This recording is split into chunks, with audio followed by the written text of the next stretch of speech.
Dobro večer, pratite Dnevnik. Na početku pregled najvažnijih vijesti. Poljoprivrednici protestovali na carinskim terminalima u Gradišci i na Rači. Od nadležnih BiH institucija traže zaštitu domaće proizvodnje. Protesti poljoprivrednika nisu rješenje, poručio ministar Košarac. Skupština opštine Istočna Eliđa usvojila prijedlog opštinskog budžeta za narednu godinu. Zdravstveno stanje srpskog člana predsjedništva Bosne i Hercegovine Milorada Dodika blago poboljšano. U Srpskoj 68 novooboljelih od virusa korona, 14 smrtnih slučajeva. Hrvatsku pogodilo više zemljotresa, u Sisku i Petrinji pričinjena materijalna šteta. Sutra pretežno sunčano. Poljoprivrednici Republike Srpske i Federacije BiH danas su traktorima blokirali carinske terminale u Gradišci i na Rači da bi, kako su naveli, izrazili nezadovoljstvo prekomjernim uvozom poljoprivredno-prehrambenih proizvoda u Bosnu i Hercegovinu i radom ministra spoljne trgovine i ekonomskih poslova BiH Staše Košarca. Poljoprivrednici traže zaštitu domaće proizvodnje i smjenu ministra Košarca. Poljoprivrednici su naveli da imaju viškove mesa, mlijeka, voća i povrća, a nadležni te proizvode uvoze. Predsjednik regionalnog udruženja poljoprivrednika sela Semberije i Majevice Savo Bakajlić rekao je da poljoprivrednici smatraju da domaću proizvodnju treba sačuvati, da poljoprivreda mora biti strateška u Bosni i Hercegovini i da su poljoprivrednici jedinstveni u zahtjevima kako bi se poljoprivreda očuvala i održao život na selu. Zaštita domaće proizvodnje, uvođenjem zaštitnih mjera prilikom uvoza poljoprivrednih proizvoda na granicama, znači u vidu plemana i u vidu carina. Pleman će ići direktno u proizvodnju poljoprivrednim proizvođačima, a carina će ići državi. I to je jedina zaštitna mjera i to je ministar vanjske trgovine i ekonomskih odnosa trebao u roku ovu godinu dana koliko već sjedi. Ja ništa uradio nije, po tom pitanju trebao već da otvori proceduru i da to donese. Da nam se omogući da i mi u ovoj državi solidno živimo i kruh jedemo. Imamo pritisaka sa svih strana od velikih trgovačkih lobija koji jednostavno nas ugnjetavaju svojim zahtjevima za slobodnim uvozom poljoprivrednih proizvoda iz Europe i iz CEFTA, što nas ugrožava. Mi smo ovdje da izrazimo svoje ogorčenje i da zatražimo od vlasti svih nivoa da nas zaštite u svakom mogućem pogledu. Poljoprivrednici navode da su se obraćali resornim ministarstvima Republike Srpske i Federacije BiH kao i ministru spoljne trgovine i ekonomskih odnosa BiH Staši Košarcu, ali da oni do sada nisu ništa učinili da zaštite domaćeg proizvođača. Jasno je da uvoznički lobi radi u sprezi sa politikom, kažu poljoprivrednici. Skup je protekao mirno, a poljoprivrednici su poručili da im je ovo tek prvi u nizu protesta koji će organizovati. Ukoliko ne bude sluha kod nadležnih, poručili su da će zatvoriti 15 prelaza kako bi zaustavili uvoz. Komentarišući današnje proteste poljoprivrednika na carinskim terminalima Gradiška i Rača, ministar spoljne trgovine i ekonomskih odnosa Bosne i Hercegovine Staša Košarac poručio je da ne želi donositi nikakve populističke mjere, niti kršiti zakon ili međunarodni sporazum koji je potpisala Bosna i Hercegovina.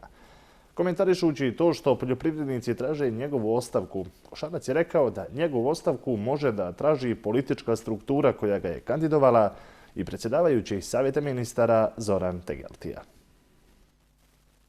Ministar spoljne trgovine i ekonomskih odnosa BiH Staša Košarac istakao je da su mjere koje traže poljoprivredna udruženja kratkoročne i da su one prema sporazumu o stabilizaciji i pridruživanju u nivou industrijskih, a ne na nivou poljoprivrednih mjera. Ja želim da napomenem da je primarna politika Savjeta ministara BiH zaštita domaće proizvodnje. Vrlo jasno je predsjedavajući Tegeltija to naveo u ekspozeu i u kontaktima koje imamo sa nadležnim ministarstvima stalno se apostrofira zaštita domaće proizvodnje. I politika mene kao resornog ministra jeste isključivo zaštita domaće proizvodnje. Ja nemam pravo da se ljutim na ove aktivnosti. Ja, ukoliko smatram da ima jedan poljoprivrednik nezadovoljno, moramo sjesti i razgovarati. Ja smatram da protesti nisu rješenje. Ministar ne može donijeti zaštitne mjere bez saglasnosti entiteta. Postoji odluka kako se prati stanje tržišta u domenu poljoprivrede, ali na osnovu odluka entitetskih ministarstava, naveo je Košarac i naglasio da to nisu njegova proizvoljna tumačenja, te da je razgovarao i sa predstavnicima Privredne komore, čiji je stav da ne treba kršiti postojeće sporazume. Osvrćući se na proteste poljoprivrednika na carinskim terminalima Gradiška i Rača, Košarac je naveo da uvođenje prelevmana i carine od 10% od 2 godine može izazvati domino efekat koji mogu da plate neke druge grane u BiH. Uvođenje prelevmana i povećanje carinskih stopa na 10% predstavlja i kršenje međunarodnih ugovora. Ukoliko donesemo takve jednostrane mjere, možemo ugroziti i blokirati postojeće aranžmane sa Evropskom unijom. Ali vjerujem da u tom slučaju možemo prouzrokovati i domino efekat i recipročne mjere Evropske unije. Ja sam danas imao sastanak sa predstavnicima koordinacije peradara. Oni su zabrinuti da li to znači da ukoliko uvedemo prelevman i carinsku stopu 10%, da će Evropska unija onemogućima izvoz mesa u zemlje Evropske unije. Mi izvozimo i mlijeko u zemlje Evropske unije. Razgovarao sam sa ljudima iz mljekarske industrije, koji isto tako izražavaju zabrinutost. Reći potpuno otvoreno.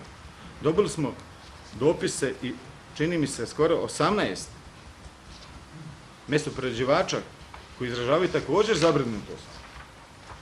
Šta znači ako se poveća cijena, ako se poveća carina i uvedu prelevmani? Znači to da će onda i oni morati svoje proizvode da poskupe.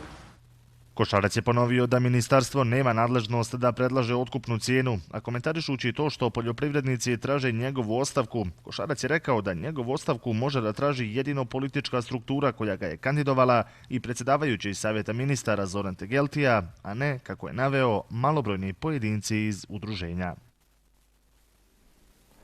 Zahtjevi poljoprivrednih proizvođača su potpuno opravdani. Istakao je Miladin Stanić, šef poslanika SDS-a u parlamentu Srpske, jer, kako je naveo, poljoprivrednici ništa ozbiljno ne mogu projektovati, imajući u vidu da je tržište Bosne i Hercegovine po pitanju poljoprivredne proizvodnje potpuno nezaštićeno. Stanić tvrdi da, kako kaže ministar Staša Košarac, jednu priču priča uvozničkim lobijima, drugu priču poljoprivrednim proizvođačima, a treću Ministarstvu poljoprivrede i vladi Republike Srpske. Indikativno je, kaže Stanić, što se po ovom pitanju ne oglašavaju ni predsjednica ni premijer Republike Srpske. Na današnjoj vanrednoj sjednici Skupštine opštine Istočna Ilidža usvojeni su nacrt rebalansa budžeta opštine Istočna Ilidža za 2020. godinu, kao i prijedlog budžeta za narednu godinu. Obje odluke su usvojene većinom glasova prisutnih odbornika. Klub odbornika SNSD-a nije podržao usvajanje rebalansa budžeta opštine Istočna Ilidža za 2020. godinu. Skupština opštine Istočna Ilidža usvojila je danas budžet za 2021. godinu u iznosu nešto većim od 8 miliona konvertibilnih maraka, kao i nacrt rebalansa budžeta za ovu godinu. Zamenik načelnika opštine Istočna Ilidža Zoran Avram rekao je da je ova godina bila teška za sve, posebno za privredu i ekonomiju kojima je pandemija koronavirusa nanijela ogromne štete. Avram je i dodao da se rebalansom budžeta pokušalo pomoći privredi, srednjim i malim preduzećima kako bi se sanirale posljedice koje je izazvao COVID-19. Samo pomjeranje izbora dovelo nas je da ubrzanim tempom radimo na ovim važnim strateškim dokumentima. Međutim, evo i zahvaljujući svim odbornicima, došli smo u period da možemo da ih usvojimo. Danas je usvojen nacrt, on ide u Ministarstvo financija. Nadamo se da ćemo u ova 2-3 dana dobiti njihovu saglasnost, tako da bi mogli konačno usvojiti rebalans budžeta i do kraja godine.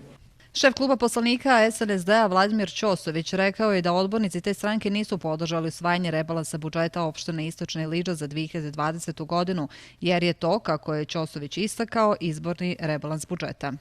Navešću par njih.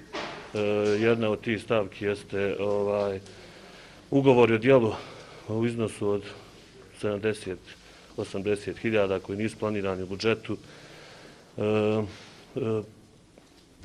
Asfaltiranje, to jest predizborni asfalt koji je probijen budžet za 200 hiljada. Ono što je u rebalansu budžeta možda bitno, ovo što kolege spominju, jer su zanemarili jednu činjenicu da smo mi ove godine dobili 600.000 maraka od grada Istočno Sarajevo, 200.000 je bilo za otkup ulice prema gimnaziji, a 400.000 za kapitalne projekte koji su rađeni na teritoriji opštine.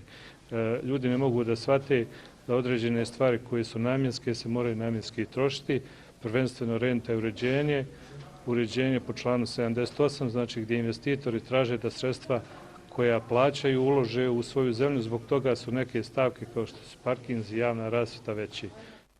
Avram ističe da je predlog budžeta za narednu godinu usvojen, ali da će u martu ili aprilu doći do rebalansa budžeta, jer je, kako objašnjava Avram, rađeno u teškoj situaciji i izbornoj godini.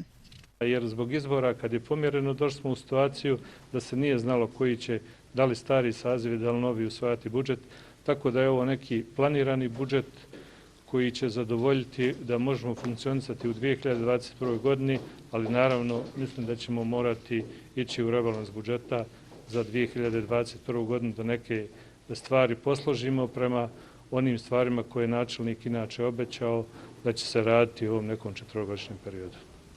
Naredna druga posebna sjednica Skupštine opštine Istočna Ilidža zakazana je za četvrtak 31. decembra.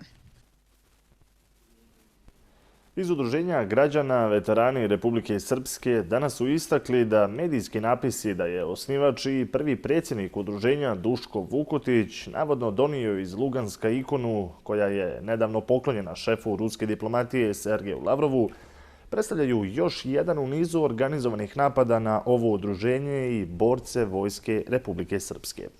Iz Udruženja veterani Republike Srpske su od institucija Srpske zatražili da zaštite dostojanstvo udruženja od organizovanih i sinhronizovanih napada ili će, kako su naveli, sami preduzeti mjere zaštite dostojanstva članova Udruženja veterani Republike Srpske. Ministar unutrašnjih poslova Republike Srpske Dragan Lukač izjavio je danas da su 34 policijska službenika hrabrim dijelima i požrtvovanošću u spasavanju ljudskih života pokazali šta znači ponosno nositi policijsku uniformu, biti human, karakteran i vrhunski profesionalac. Naši policajci su dobro obučeni i motivisani da pomažu građanima u bilo kojoj situaciji i na bilo kom mjestu, rekao je Lukač na tradicionalnom novogodišnjem prijemu za policijske službenike koji su u ovoj godini iskazali visok stepen profesionalnosti i požrtvovanosti u spasavanju ljudskih života. U protekla 24 časa u Republici Srpskoj na virus korona testirana su 423 laboratorijska uzorka, a zaraza je potvrđena kod 68 osoba. Najviše novozaraženih je u Banja Luci, 34. U Istočnom Sarajevu nije potvrđen ni jedan novi slučaj zaraze. Podaci su Instituta Srpske za javno zdravstvo. Od posljedica zaraze u protekla 24 časa u Republici Srpskoj preminulo je 14 pacijenata. Zdravstveno stanje srpskog člana i predsjedavajućeg predsjedništva Bosne i Hercegovine Milorada Dodika stabilno je i blago poboljšano. Retestiran je na virus korona, a rezultat testa je negativan. Saopšteno je iz UKC-a Republike Srpske. Na Jahorini u naselju Obućina Bare u opštini Trnovo izgorio je objekat u privatnom vlasništvu. Povrijeđenih nije bilo, ali je uslijed požara i visoke temperature oštećena vikendica u izgradnji koja se nalazi u neposrednoj blizini. O požaru je policijska stanica Pale obavještena juče, 30 minuta iza ponoći. Saopšteno je iz policijske uprave Istočno Sarajevo. Uviđajem je konstatovano da je vatra iz kamina zapalila drvenu stropnu i krovnu konstrukciju, a potom se plamen proširio na objekat koji je u potpunosti izgorio. Na Jahorini je palo više od 30 cm novog snijega i uslovi za skijanje su odlični, saopštili su iz Olimpijskog centra Jahorina. Iz Olimpijskog centra navode da je u toku priprema ski staza, jer je cilj da sve ski staze i sve instalacije vertikalnog transporta budu u funkciji.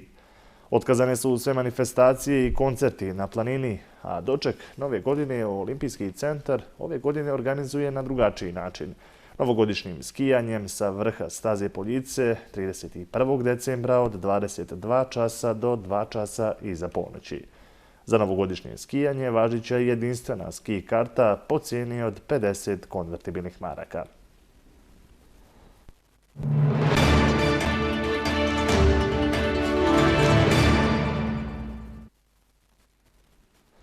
Premijer Srbije Ana Brnabić poručila je danas da Beograd i dalje ostaje otvoren i spreman za dijalog sa Prištinom, ali da to zavisi od druge strane. Brnabićeva je u Skupštini Srbije tokom rasprave o izvještaju Evropske komisije o napretku Srbije navela da je Beograd i u prethodnom periodu u tom dijalogu pokazao spremnost, fleksibilnost i veliku hrabrost, ocjenjujući da Evropska unija nema šta da spočitava Srbiji u vezi sa dijalogom sa Prištinom. Brnabićeva je rekla da će brzina i dalji koraci u dijalogu zavisiti od Prištine, naglašavajući da će Beograd nastaviti da insistira na formiranju zajednice srpskih opština. Prema njenim riječima, Beograd kroz provođenje postignutih sporazuma očekuje da druga strana pokaže jednu vrstu ozbiljnosti. Brnabićeva je ponovila da evropske integracije ostaju jedan od strateških ciljeva vlade Srbije i ocijenila da će zbog nove metodologije pristupanja Evropskoj uniji proces pristupanja Srbije ići mnogo brže. Ona je rekla da će vlada Srbije nastaviti da radi na unapređenju izbornih uslova, kao i vladavine prava, podsjetivši da je novi ministar kulture i informisanja, čim je stupio na dužnost, povukao sve prijave bivšeg ministra protiv medija i novinara. Brnabićeva je podsjetila da je Srbija do sada otvorila 18 pregovaračkih poglavlja, 2 poglavlja je privremeno zatvorila, a još 5 je spremno za otvaranje.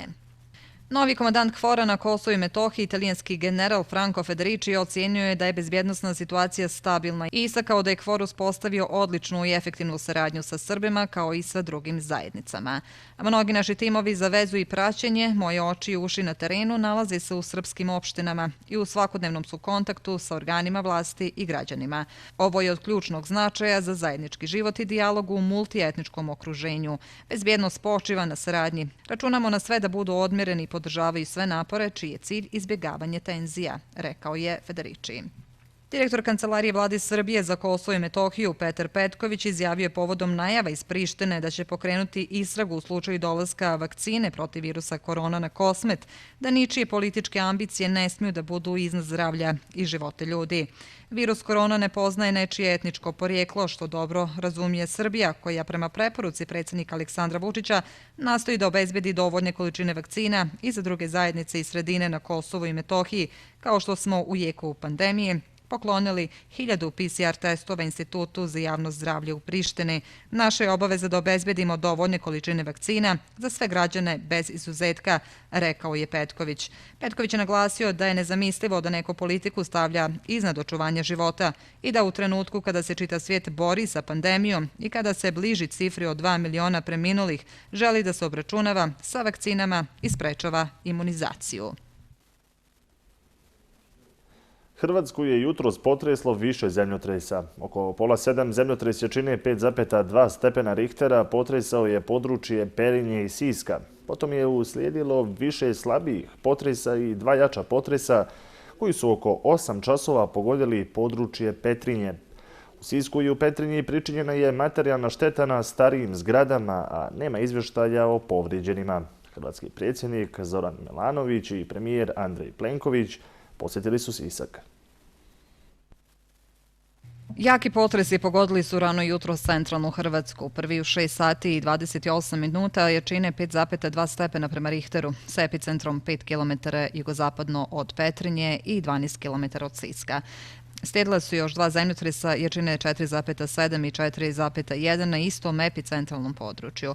Prema prvim informacijama nema povrijeđenih, ali pričinjena materijalna šteta na objektima. Odmah sam, refleks na u strahu pod stol, međutim kad je to počelo sve padat dolje,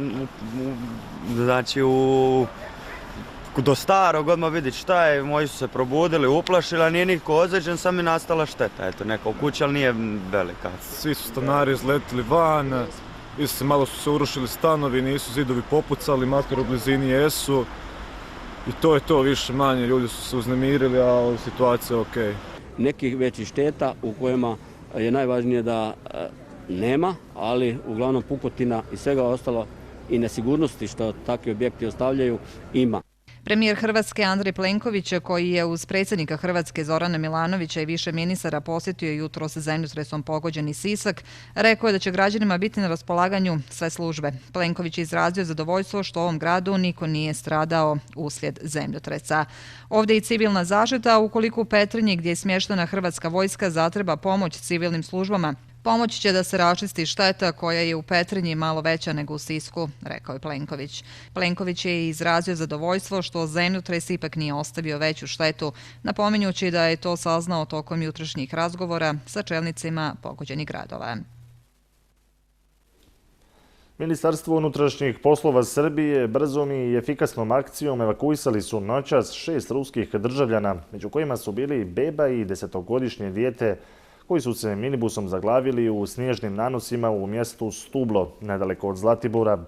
U akciji je učestvovalo 8 vatrogasaca spasilaca sa 4 vatrogasna vozila, saopšteno je iz MUP-a Srbije.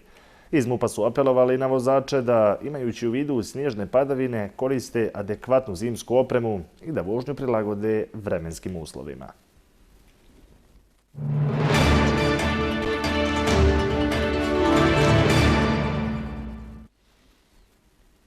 Iz svijeta, američki predsjednik Donald Trump potpisao je nacrt zakona o pomoći ekonomiji koja se našla u problemima zbog pandemije virusa korona i savezni budžet ukupne vrijednosti 1,4 biliona dolara, saopšteno je iz Bijele kuće.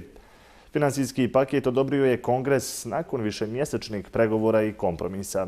Nakon što je Trump odustao od prijetnje da će blokirati zakon i ipak ga potpisao, obnovljena je pomoć za milione nezaposlenih Amerikanaca i spriječeno zatvaranje vladinih službi.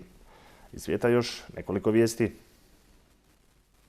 Ruski ribarski brod Onega potonuo je u Barencovom moru nedaleko od arhipelaga Novaja zemlja. Na brodu je bilo 19 članova posade, od kojih je 2 spaseno, dok se ostali vode kao nestali, saopšteno iz Ruskog ministarstva za vanredne situacije. Prema preliminarnim rezultatima istrage, brod je okovan ledom potonuo tokom oluje. Ruske novinske agencije prenose da su u toku operacije pretrage i spasavanja i da je pokrenuta istraga o incidentu. U nekoliko lavina koje su zahvatile planinsko područje Albroz, sjeverno od Teherana, poginulo je 12 osoba. Prema navodima medija, spasioci su pronašli 11 tijela, a jedna osoba je preminula tokom prebacivanja u bolnicu. Tokom operacije spasavanja pronađeno je 14 osoba koje su se vodile kao nestale, a spasioci su okončali potragu za preživjelima, javili su iranski državni mediji. Lavine su od kraja prošle sedmice do juče pogodile 4 različite lokacije uslijed jakih udara vjetra i snježnih padavina. Planinsko područje koje je pogođeno lavinama popularna je turistička destinacija za šetače i planinare. Tamošnje vlasti ističu da su brojni posjetioci zanemarili izvještaje meteorologa o mogućim jakim udarima vjetra tokom vikenda. Turska je otkrila veliko nalazište zlata u kojem se nalazi 99 tona plemenitog metala u vrijednosti od 6 milijardi dolara, javljaju turski mediji. Nalazište zlata u turskom gradu Sogut na sjeverozapadu Anadolije otkrio je Fahrettin Poyraz, koji vodi poljoprivredne kreditne zadruge Turske i vlasnik je firme za proizvodnju đubriva. Poslije te vijesti, akcije firme čiji je vlasnik porasle su za 10%. Tursku potresa zlatna groznica, pošto najnovije studije procjenjuju da je riječ o malom dijelu skrivenih rezervi zlata. Ministar energetike i prirodnih resursa ranije je rekao da je Turska prošle godine proizvela 38 tona zlata. U Sidneju, glavnom gradu Australije, koji među prvima dočekuje novu godinu, uz poznati vatromet sa mosta nedaleko od zgrade opere, vlasti su zabranile veća okupljanja tokom novogodišnje noći uslijed pandemije virusa korona. U taj dio Sidneja tokom nove godine moći će da idu samo mještani sa dozvolama. Od sredine decembra broj zaraženih virusom korona u sjevernom dijelu Sidneja je u porastu, a vlasti su uvele stroge mjere blokade do 9. januara. Vlasti u Novom Južnom Velsu objavile su zabranu okupljanja u centru Sidneja, a australijski ministar zdravlja podržao je ove mjere zabrane. Vijestima iz svijeta završavamo dnevnik. Hvala za pažnju i ugodno večer uz program OSM televizije. Poljoprivrednici protestovali na carinskim terminalima u Gradišci i na Rači. Od nadležnih BiH institucija traže zaštitu domaće proizvodnje. Protesti poljoprivrednika nisu rješenje, poručio ministar Košarac. Skupština opštine Istočna Ilidža usvojila prijedlog opštinskog budžeta za narednu godinu. Zdravstveno stanje srpskog člana predsjedništva Bosne i Hercegovine Milorada Dodika blago poboljšano. U Srpskoj 68 novooboljelih od virusa korona, 14 smrtnih slučajeva.